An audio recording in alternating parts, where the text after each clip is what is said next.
তো বন্ধুরা আজকে বাবার বাড়িতে চলে এসেছি। বাবার বাড়িতে আজকে একটা অনুষ্ঠান রয়েছে। কি অনুষ্ঠান রয়েছে সমস্তটাই তোমাদের সঙ্গে জানাবো। আর আজকে কিন্তু দুপুরবেলা এখন হচ্ছে ভাগবত পাঠ হচ্ছে, গীতা পাঠ হচ্ছে, তারপরে হচ্ছে তোমার রাত্রিবেলা আবার কীর্তন রয়েছে, দুপুরবেলা অনেক লোকের খাওয়া দাওয়ার আয়োজন ছিল। তো সারাদিন আজকে আমরা খুব আনন্দ করেছি। তো কি ছিল ভিডিওটা জানতে হলে অবশ্যই ভিডিওটা দেখতে থাকো।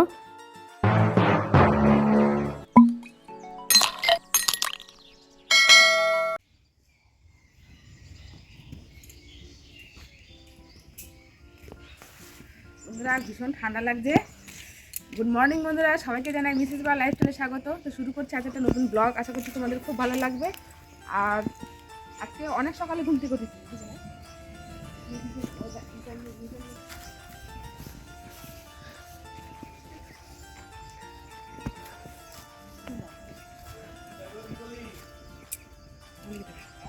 তো অনেকক্ষণ আগে ঘুম থেকে উঠেছি, সমস্ত কাজ হয়ে গেছে, বুঝতেই পারছো, স্নান টান সব হয়ে গেছে করা। আর এক জায়গায় যাবো, তাই আমি খুব এক্সাইটেড, খুব আনন্দ লাগছে।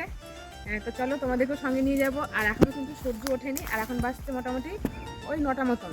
তো এখন থেকে আজকে ভিডিওটা শুরু করলাম, আশা করছি তোমাদের খুব ভালো লাগবে। আর তোমাদের রিকোয়েস্ট থাকলো আমার যে প্রথম থেকে শেষ অবধি ভিডিওটা দেখো। আর সকালের এত সুন্দর ভিউ,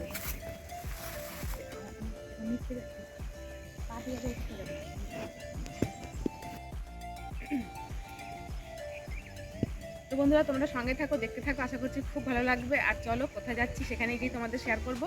তোমার দাদা ভাইও রেডি, সবাই রেডি আমরা। তো আসো। আর এখন ঠান্ডা লাগছে একটু, আর সকালে স্নান করেছি ততটা ঠান্ডাও লাগছে না। আর এক জায়গায় যাবো যেহেতু, ওই জন্য মনটা আনন্দে, ঠান্ডাটা অতটা কিছু বুঝতে পারছি না। তো দেখো তোমার দাদা ভাই রেডি, তো চলো সঙ্গে থাকো।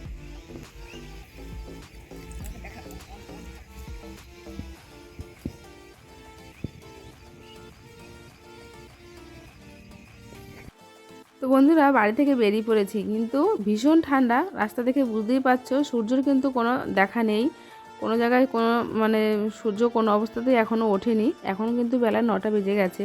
তো যাই হোক, তবু বাবার বাড়িতে যেতে হবে, যেহেতু একটা অনুষ্ঠান রয়েছে। আরও সকালেই যেতে হতো, কিন্তু সকালে যে স্নান পুজো সমস্ত কিছু সেরে যেতে দেরি হয়ে গেল। তো গিয়ে দেখি, দেখো মা পুজো দিচ্ছে, ভগবানকে আরতি করছে। তো সেটা একটু দর্শন করে নিলাম প্রথমে। আর বাবার বাড়িতে গিয়ে আমার প্রথম কাজই হচ্ছে ভগবানকে দর্শন করা। তো সেরকমই ভগবানকে একটু দর্শন করে নিলাম। ভগবানকে দর্শন করলে মনটা একদম শান্ত হয়ে যায়, ভীষণই ভালো লাগে। মনে যত অশান্তি, যত গ্লানি সব মনে হয় কি মুছে যায়, আর মনটা কিছুক্ষণের জন্য স্থির হয়ে যায়। তো যাই হোক, ভগবানকে দর্শন করে নিলাম। আর মা দেখো কত সুন্দর করে আরতি করছে। তো মা তো এখন মায়াপুরের যে শিষ্য তাদের সঙ্গে মানে একরকম ওই মানে পথের পথিক হয়ে গেছে। তো সেই জন্য মা আলাদা, আর বাবা আর দাদা ওরা দুজন আলাদা, ওরা দুজন আমিষ খায়। আর মা তো ভগবানকে ভোগ লাগিয়ে তারপরে নিজে খায়।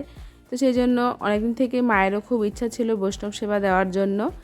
আর দাদার যেহেতু তোমরা দেখেছো আমার ব্লগে, না দেখলে অবশ্যই আমার চ্যানেলে গিয়ে আমার ভিডিওটা দেখে আসবে।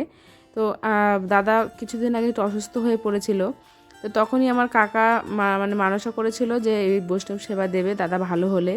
তো সেই জন্যই গত বছরই দেওয়ার কথা ছিল, কিন্তু কি বলতো, সেই মানে কিছু কিছু ক্ষেত্রে সেই মানে দেরি হয়ে যায়। আর ভালো জিনিসে মানে দিতে গেলে দেখবো বাধাই থাকে। তো সেরকমই মানে ভালো কাজ করতে গেলে অনেকটা বাধা পড়ে। তো আজকে দেবো কালকে দেবো এই করতে করতে বাধা খুব পড়ছিল। যাই হোক, আজকে সেই বাধাটা কাটিয়ে আজকে ভগবানের ইচ্ছা, তা না হলে তো হবে না কোনো কিছুই। তো ভগবানের ইচ্ছাতে আজকে হচ্ছে বৈষ্ণব সেবা আমাদের বাড়িতে। দেখো মা তো ভীষণ আনন্দ, কারণ মা অনেকদিন থেকেই ভেবেছিল বৈষ্ণব সেবা দেবে বাড়িতে, ভাগবত গীতা পাঠ হবে, সেটা আমরা সবাই শ্রবণ করব। তো যাই হোক, ভগবানের আশীর্বাদে ভগবানের কৃপায় সেই দিনটা আজকে হয়েছে। তো সেই রকমই ভাগবত পাঠ হচ্ছে, ওদিকে রান্নাবান্না হচ্ছে। তো রান্নাবান্না একটু সহযোগিতা করলাম, তারপরে ওদিকে সমস্তটা গোছানো হয়ে গেছে।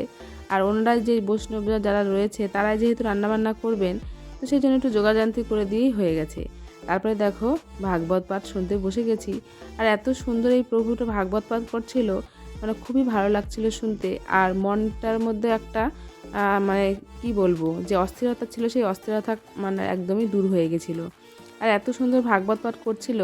আর দেখো প্রভুটা খুব সুন্দর, তার কথাবার্তা বোঝানো। অনেকে দেখবে ভাগবত পাঠ করে কিন্তু ঠিকমতো বোঝাতে পারে না, কিন্তু এই প্রভুটা এত সুন্দরভাবে বুঝিয়ে দিচ্ছিল, তো খুব ভালো লেগেছে।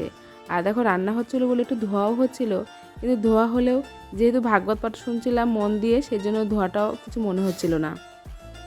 একটু অসুবিধা হয়তো সবার হচ্ছিল, কিন্তু যাই হোক বেশ ভালোই ছিল। আর আজকে ওয়েদারটাও খুব ভালো ছিল, কিন্তু একটাই কি বলো তো, এখন তো ডিসেম্বর মাস, তো একদম শেষের দিকেই, তো সেই জন্য সূর্য তো একদমই মানে ছিল না আর কি। তো সূর্যদেব না থাকলেও বেশ কিন্তু খুব একটা ঠান্ডাও ছিল না, মোটামুটি যেমন আর কি শীতের দিনে হয়, ঠান্ডা তো পড়বেই, তাই না বলো। তো যাই হোক দেখো, এখন তো ভাগবত পাঠ হয়ে গেল, এখন আর একটা প্রভু এসছেন, উনি এখন একটু গান করবেন, গান কীর্তন এইগুলো করবেন, ভজন। তো সেইটাও খুব ভালো লেগেছে, খুব সুন্দর লেগেছে। তোমাদের সঙ্গে তো শেয়ার করতে পারছি না, তার কারণ হচ্ছে তো কপিরাইট চলে আসবে, সেই জন্য। তো খুব ভালো লেগেছে, তারও গান কীর্তনগুলো খুব সুন্দর লেগেছে। আর সবাই মিলে আমরা ছিলাম, আমার কাকার বাড়ি থেকে 2 কাকা এসছে, কাকিমা এসছে, তারপরে তোমার দাদাদের ছেলে মানে তাদের বাচ্চারা এসেছে। তো অনেকেই এসছে আমাদের আত্মীয় স্বজন, মানে শুধু কাকারাই আর কি আত্মীয় স্বজন বলতে গেলে।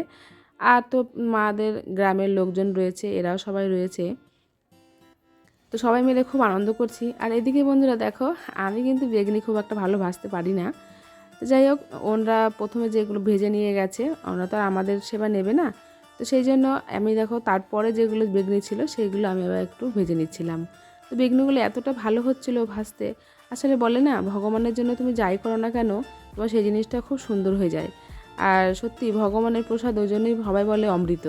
আর এদিকে দেখো, ভগবানকে যে ভোগ লাগানো হয়েছিল সেইগুলো তোমাদের সঙ্গে একটু শেয়ার করছি। তো এখানে ছিল তোমার বেগনি করেছিল, মালপোয়া, 5 রকম ভাজা, তারপরে পনির, আলু ফুলকপির তরকারি, অনেক কিছুই ভগবানের জন্য করা হয়েছিল। তো যাই হোক, মায়ের অনেক দিনের ইচ্ছা ছিল ভগবানকে একটু পিঠে পুলি দেওয়া বা এইসব সব কিছুই আজকে ভগবান একদম মন ভরে সব কিছু ইচ্ছা করে দিয়েছে আমাদের। আর এত ভালো লাগছে। তারপরে দেখো যে গান কীর্তন হচ্ছে, সবাই মিলে খুব আনন্দ করেছি বন্ধুরা। তো আনন্দ তো করেছি, কিন্তু আরও আনন্দ এখনও কিন্তু বাকি রয়েছে বন্ধুরা। তোমরা কিন্তু ভিডিওটা দেখা এখানেই বন্ধ করে দিও না, তার কারণ হচ্ছে রাতের বেলা এখনও কীর্তন হবে, তারপরে এখনও খাওয়া দাওয়া রয়েছে, অনেক কিছু রয়েছে। আর দেখছো সবাই কি সুন্দর হাতে তালে দিয়ে নৃত্য করছে। তো মায়াপুরের সমস্ত যে যারা মায়াপুর স্কন মঠে যারা দীক্ষিত, তারা কিন্তু সবাই এরা যারা এসেছে এরা সব বৈষ্ণব। তো তাদেরই মানে আজকে যেহেতু বৈষ্ণব সেবাটা দেবে, তো সেই জন্য তারাও এসছে, এমনিও যারা আছে আমাদের গ্রামে তারাও সবাই এসছে। আর আমার বাবা দেখো এত সুন্দর গান করে না, কি বলবো, নৃত্য করে করে আমার বাবা খুব সুন্দর গান করে, খুব ভালো লাগে। তো যাই হোক চলো, এবার তো খাওয়ার টাইম হয়ে গেছে, অনেকটা বেলাও হয়ে গেছে, মোটামুটি 2:30টা বাজে এখন। তো সেই জন্য দেখো প্রথমে ওরা খাবার দিয়ে দিচ্ছে। আর প্রথমে তো আমরা খাবার দিতে পারবো না, যেহেতু ওদের সমস্ত কিছু। তো সেই জন্য যে আমাদের যে রান্না করলো যে বৈষ্ণব যে মাতাজি, তো সেই মাতাজি খাবার টাবার সবাইকে দিচ্ছে। তো যাই হোক দেখো, সবাই মোটামুটি খাওয়া হয়েই গেল, এখনও কিছু বাকি রয়েছে, তারা পরে আসবে। আর তোমার দাদা ভাই, আমার ছেলে, আমার দিদি সবাই কিন্তু খেতে বসেছে। আর দেখো তোমাদেরকে দেখাচ্ছি যে মেনুগুলো করেছে সেগুলো, প্রত্যেকটা রান্না বন্ধুরা এত সুন্দর হয়েছে না, কি বলবো। যাই হোক, খাওয়া দাওয়া সেরে নিয়েছি, কিছুক্ষণ রেস্ট নিলাম। অনেকদিন পাড়াতে জানো তো ঘোরা হয় না, পাড়াতে যাওয়াই হয় না। তো পাড়াটা একটু ঘুরলাম, অনেকের সঙ্গে দেখা হলো, ছোটোবেলায় যাদের সঙ্গে খেলা করেছি বা অনেক স্মৃতি, বুঝতেই পারছো, যেহেতু ওখানে ছোটো থেকে বড় হয়েছি।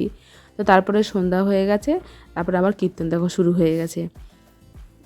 তো কীর্তনে এত সুন্দর, এত ভালো লেগেছে কীর্তনে। আজকে কিন্তু অনেক বাজনা বাজিয়েছি, গান করেছি আমি, জানো বন্ধুরা। কিন্তু তোমাদের সঙ্গে যে দুর্ভাগ্যের বিষয়, তোমাদের সঙ্গে শেয়ার করতে পারলাম না।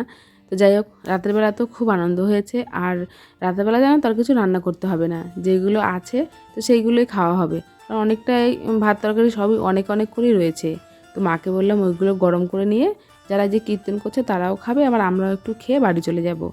তো সেই জন্য রাত্রে কিছু রান্না নেই, ওই জন্য মন একদম দিয়ে গান শুনছি আর গান গাইছি। কারণ পিছন টানটা নেই যে রান্না করতে হবে বা এই করতে হবে ওই করতে হবে, যেহেতু সবই রয়েছে। তো সেই জন্য না, গানটাও খুব ভালো লেগেছে শুনতে। বন্ধুরা বাড়িতে চলে আসলাম, শরীরের অবস্থা ভীষণ নাজেহাল, মাথা যন্ত্রণা করছে ভীষণ। আর এখন বাজতে আছি 10:30, আর একই রকম শাড়ি পরে আছি, বুঝতেই পারছো। সারাটা দিন এই একটা শাড়ি পরেছিলাম আজকে, তো খুব মানে কষ্ট হয়ে গেল সারাটা দিনে। যাই হোক, আজকের ভিডিওটা তোমাদের কেমন লাগলো অবশ্যই কমেন্টে জানিও। আর সারাদিনে ভীষণ আনন্দ করলাম, সবার সঙ্গে অনেকদিন পর দেখা হলো। আমার কাকা কাকিমা অনেকেই সব এসছে আমাদের বাড়িতে, তো সেই জন্য দিদি এসেছিল, তোমরা দেখতেই পেয়েছো। সবাই মিলে খুব আনন্দ করলাম। আর আজকে ছিল মায়ের বাড়িতে বৈষ্ণব সেবা, তো সেই বৈষ্ণব সেবায় সবাই মিলে একদম খাওয়া দাওয়া খুব ভালো হয়েছে, রান্নাবান্না প্রত্যেকটা জিনিস খুব সুন্দর হয়েছে। আর ভগবানের জিনিস সবসময় ভালোই হয়। যাই হোক, তোমাদের ভিডিওটা কেমন লাগলো অবশ্যই কমেন্টে জানিও। তো আজ আসি, দেখা হচ্ছে অন্য কোনো ব্লগে নতুন কোনো ভিডিওর সঙ্গে। ততক্ষণের জন্য তোমরা সবাই খুব ভালো থেকো, সুস্থ থেকো, আমার ভিডিও দেখতে থেকো। প্রত্যেককে অসংখ্য ধন্যবাদ। Good night.